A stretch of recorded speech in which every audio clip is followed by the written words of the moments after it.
ఒకసారి ఒక రాజు మహల్లో పనిచేసే అమ్మాయి యొక్క కొడుకు ఆడుకుంటూ ఉండగా అతనికి ఒక గాజు ముక్క దొరుకుతుంది.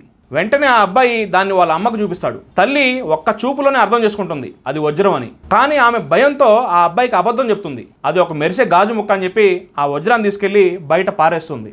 తర్వాత ఎవరూ లేని సమయంలో ఆమె బయటకు వెళ్ళి ఆ వజ్రాన్ని తీసుకొని దాని యొక్క విలువ తెలుసుకోవాలని బంగారం పనిచేసే వాని దగ్గరికి తీసుకెళ్తుంది. ఆ బంగారం పనిచేసేవాడు నవ్వుతూ ఇది వజ్రం కాదు, ఇది ఒక గాజు ముక్క అని బయట పారేస్తాడు. ఆ తల్లి బాధపడుతూ వెళ్ళిపోతుంది.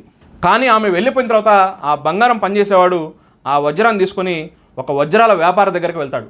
అది చూడంగానే ఆ వజ్రాల వ్యాపారికి కళ్ళు తిరిగిపోతాయి. అది ఒక అత్యంత అరుదైన వజ్రం. ఆ వజ్రాల వ్యాపారికి అత్యాశ కలిగి ఇది వజ్రం కాదు, ఇది ఒక గాజు ముక్క, ఇది పనికిరాదని చెప్పి పారేస్తాడు.